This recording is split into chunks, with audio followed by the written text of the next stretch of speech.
que ideia é essa? Mas, infelizmente, a Bíblia também, outro exemplo, é um livro de seu tempo. E os caras falavam lá sobre escravidão e Deus sendo totalmente conivente com a escravidão.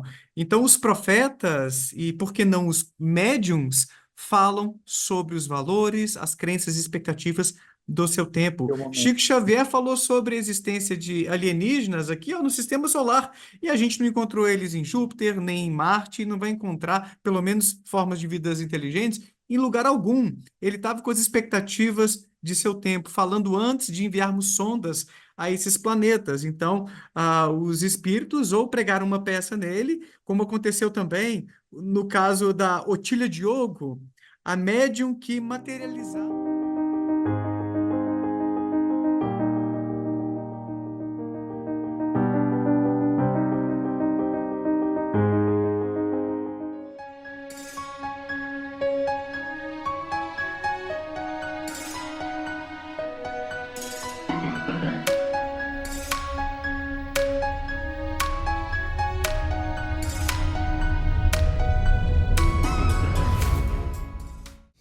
Tudo bem, pessoal? É um prazer, é uma satisfação estar aqui mais uma vez e aqui estou para compartilhar aquilo que eu entendo que seja necessário.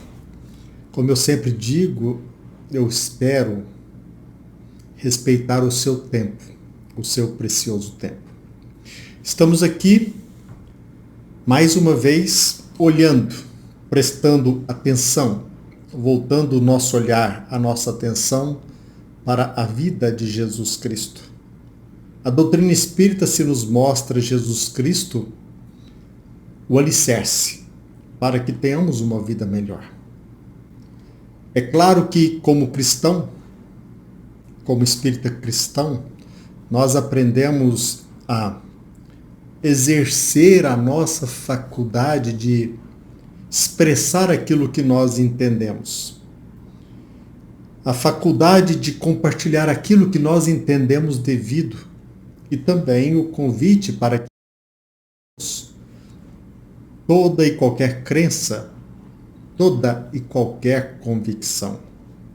Quando aqui estou, não é sinceramente com o propósito de convencê-lo, de convertê-lo, mas quem sabe com algumas palavras tentar ajudar. É claro que no planeta Terra, aqui em nosso lar terreno, é natural e até mesmo saudável que cada um alimente o seu modo de enxergar, cada um abrace o seu modo de caminhar. E isso é salutar. Isso mostra a nossa capacidade de escolher o nosso caminho, os nossos caminhos que, a nosso ver, possam nos proporcionar algo de bom. Então, é claro que existem muitas filosofias, muitas crenças religiosas que se nos apresentam no dia a dia e a nossa postura é sim o respeito. Pode parecer estranho, mas as pessoas pensam que nós abraçamos cegamente a visão espírita. Contudo, estamos estudando a doutrina espírita há anos. E aqui, de forma totalmente desinteressada, estamos aqui compartilhando aquilo que se nos apresenta Jesus Cristo, aquilo que nos mostra a doutrina espírita. É natural que cada um, abraçando a sua convicção e a sua crença, ele tende, infelizmente, a não olhar para o lado. A maioria daqueles que se dizem religiosos, eles abraçando aqueles princípios, aqueles dogmas, quase sempre eles se acham impossibilitados de vislumbrar horizontes novos. Nesse sentido, a doutrina espírita se nos apresenta como uma filosofia que nada nos impõe. Ao contrário, os espíritos superiores nos convidaram a pensar, a olhar o mundo em que aqui estamos, nesta moradia aqui na Terra. Nós Temos a faculdade de raciocinar, de analisar, e assim devemos fazê-lo. Jamais nos submetermos a dogmas. O que nós temos percebido é que muitos estão apontando para nós o dedo como se nós fôssemos dogmáticos, como aqueles que se encarceram em dogmas e de forma cega se deixa levar por esses dogmas. É claro, é natural que, como toda e qualquer crença, toda e qualquer convicção, todo e qualquer movimento religioso tende a nos levar a uma visão restrita, porque qual é aquele que está habituado a questionar, a analisar? Quase sempre, por se tratar de um conhecimento religioso, a princípio ou em tese, vindo de Deus, uma revelação, muitos pensam: quem sou eu para questionar esses princípios, esses dogmas? A doutrina espírita nos convida ao raciocínio. E muito embora ainda hoje, depois de muitos anos de estudo, nós relembramos uma frase do professor, do escritor, do filósofo Herculano Pires, que ele certa vez nos disse que o espiritismo continua sendo, por parte dos próprios espíritas, esse grande desconhecido. E é até mesmo salutar que o debate ocorra. O que às vezes nós não percebemos é que, muito embora estudemos tanto a doutrina espírita, ainda, até mesmo entre nós espíritas, se nos mostra esta filosofia um grande desconhecido. Estou falando tudo isso porque muitos alegam que a doutrina espírita se firma, se alicerça em premissas que não têm evidência. Há poucos dias mesmo, assistindo um podcast onde aquele que se diz ateu hoje era espírita, ele argumenta nesse sentido de que a doutrina espírita se baseia em algo que não tem evidência, muito menos científica. Hoje nós estamos também nos deparando com a proposta de muitos entre nós espíritas de fazer uma revisão das obras intituladas como espíritas.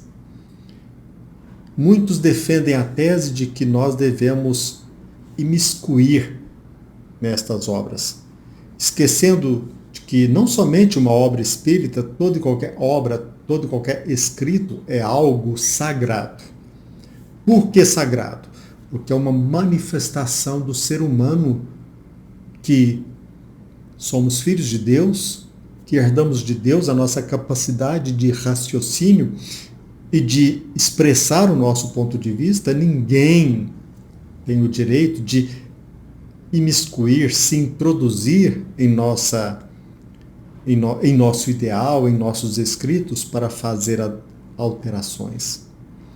Eu tenho até mesmo me deparado com críticas sobre alguns assuntos, por exemplo, resgate coletivos. Muitos não entendem a oportunidade de passarmos por algumas dificuldades, alguns desafios, esquecendo daquilo que Jesus Cristo disse aqui entre nós: bem-aventurados os aflitos. Não que Jesus Cristo estivesse nos aconselhando a buscar o sofrimento, mas é natural que aqui no planeta Terra, aqui neste corpo transitório e pesado, é natural que nós nos deparemos com os desafios, obstáculos, com o próprio peso do corpo. E bem-aventurado é aquele que vive, caminha, muito embora os empecilhos, ele enfrenta tudo com dignidade. Jamais a doutrina espírita nos aconselha a buscar o sofrimento.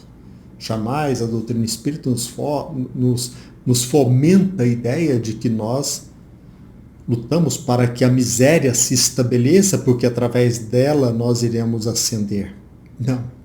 É o nosso trabalho aqui na Terra, através da evolução, alçar novos caminhos e alcançar um progresso cada vez mais condizente com a nossa maturidade.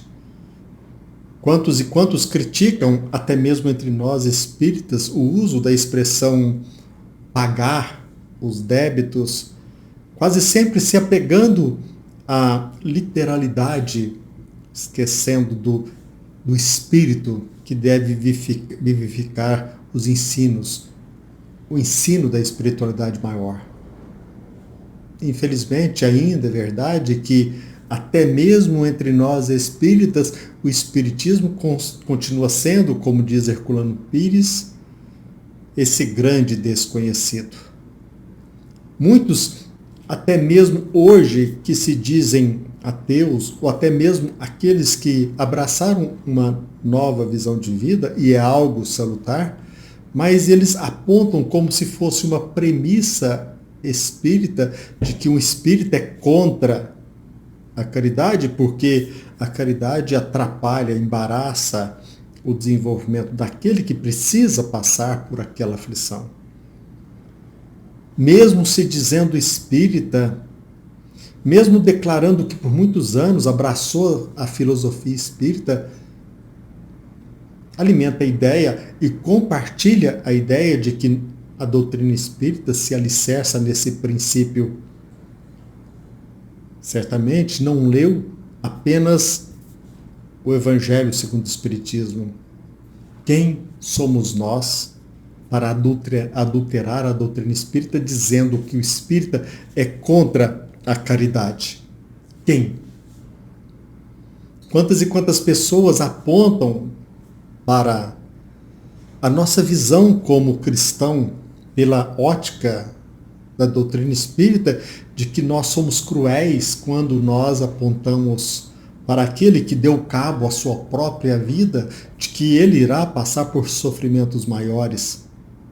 Como nós somos cruéis? É a mesma coisa de você dizer para uma pessoa de que ela irá sofrer ao pegar uma navalha e cortar o seu próprio corpo. Será que se nos apresenta crueldade quando nós elucidamos que o ato de se cortar trará dor? E se não tratarmos bem, se não buscarmos um atendimento médico, é bem provável que aquele ato de nos dilacerar poderá nos levar à morte. Como se pode dizer que é cruel aquele que elucida que infringir sofrimento em nós mesmos, cortar o nosso próprio corpo não trará sofrimento? Nós, como espírita cristãos, apenas nós mostramos que nós estamos sujeitos às leis naturais e que, decorrente de um ato, é claro que um efeito surge através da nossa conduta, da nossa postura. Até mesmo entre nós espíritas, quantos artigos nós nos deparamos com aqueles que se dizem ou que levantam a ideia de que Kardec era racista, sem conhecer a vida de Allan Kardec, do professor Rivail, sem fazer uma distinção entre aquilo que Allan Kardec, ele até mesmo chegou a escrever, não fomentando o racismo, mas analisando as circunstâncias de então, fazendo essa diferença com o ensino trazido pela espiritualidade maior. Eu estou lendo esta obra, Cidadão Rivaio, e aqui nos mostra, apenas como exemplo, que Allan Kardec era um contador, até mesmo um empresário. Ele chegou mesmo a criar, ele fundou um banco de trocas comerciais em Paris. Allan Kardec era um ser humano como nós. É claro que estudioso, persistente, interessado na arte de conhecer, ele trabalhou na pedagogia, no conhecimento, mas nós não podemos esquecer que ele viveu aqui na Terra se deparando com os mesmos desafios nossos.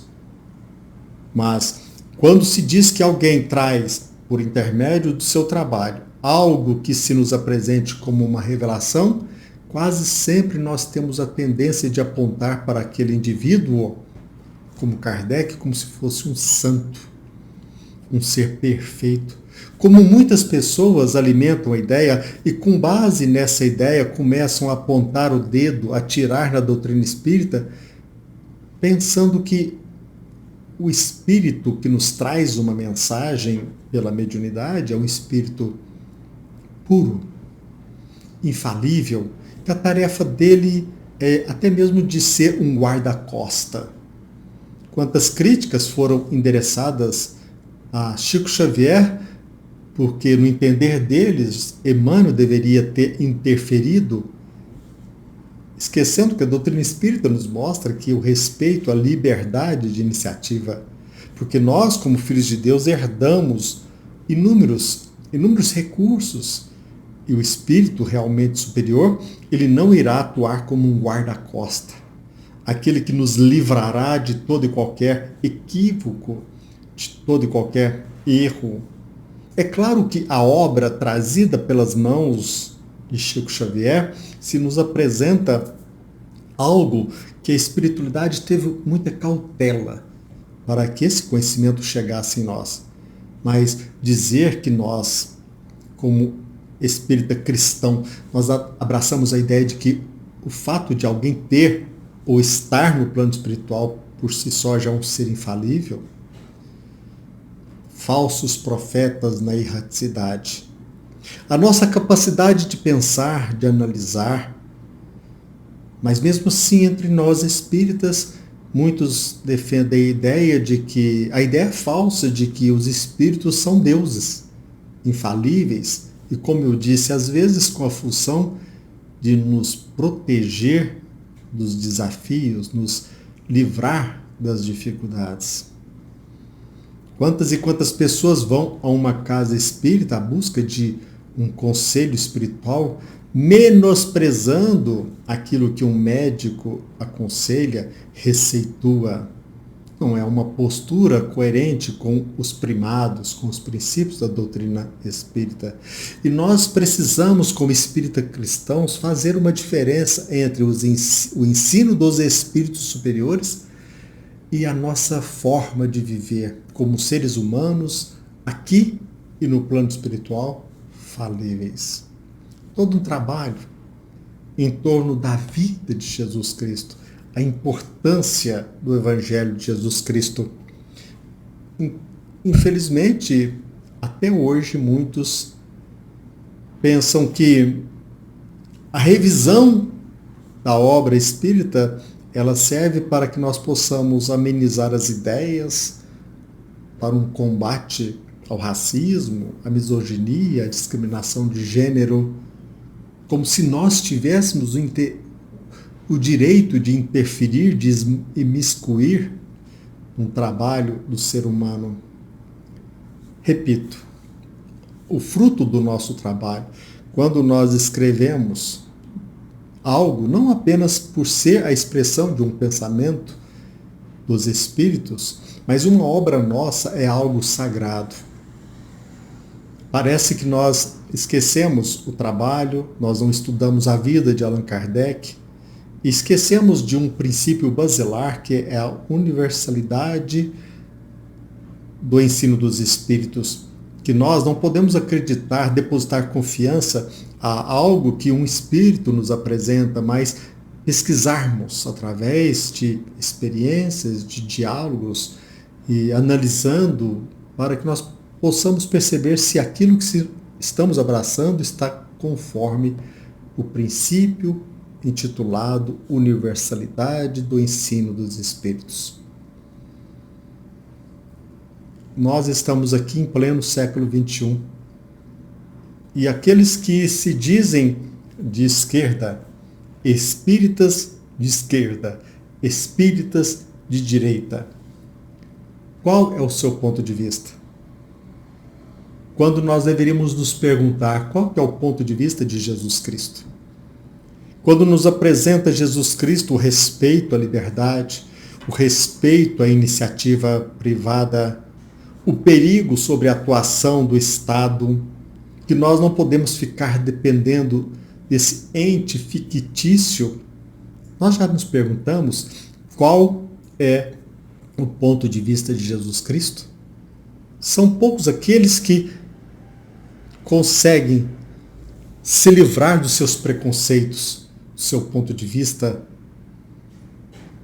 e orgulhosos, se intitulando como filósofos, professores, eles começam a criticar, infelizmente sem estudar.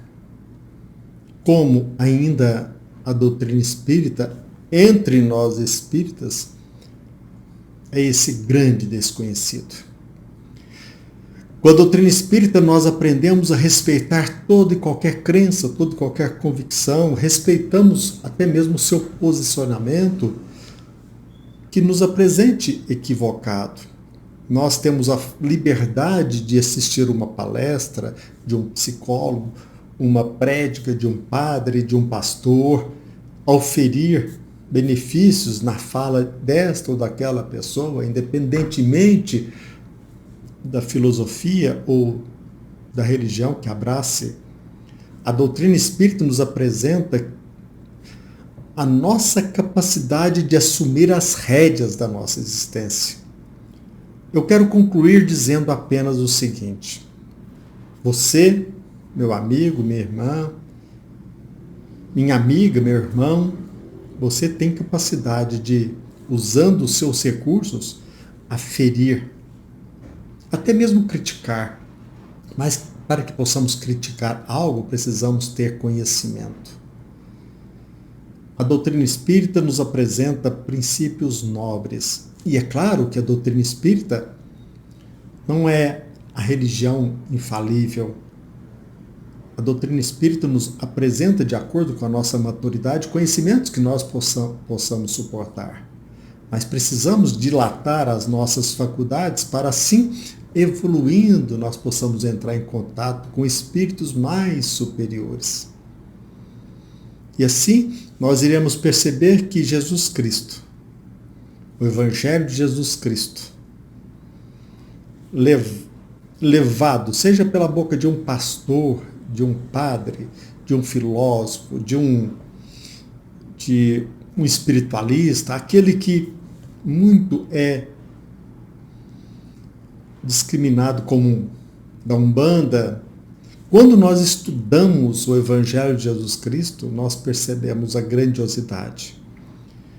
A nossa proposta não é abraçar aquilo que para muitos chegam a rotular como uma doutrina orgulhosa por se dizer infalível. Os espíritos são nossos irmãos, que muito embora em alguns casos já aprenderam, alçaram voos maiores, estão como nós sujeitos a erros. E que precisamos afastar da nossa lente preconceitos, um olhar às vezes quase sempre estreito, para vislumbrar aquilo que a espiritualidade se nos apresenta de forma clara, nítida, cristalina. Pensemos nisso.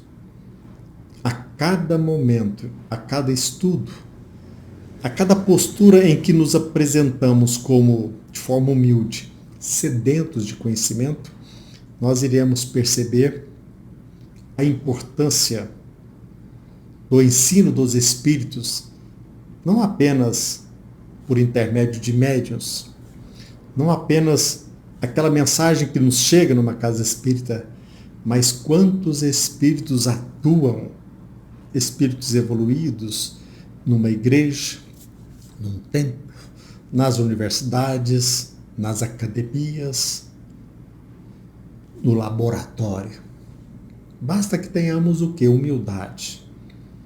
Sem preconceito, sem rudeza, e assim, com esse olhar humilde, nós iremos perceber aquilo que ainda os nossos olhos não percebem. Pensemos nisso. Um abraço. Fiquem com Deus.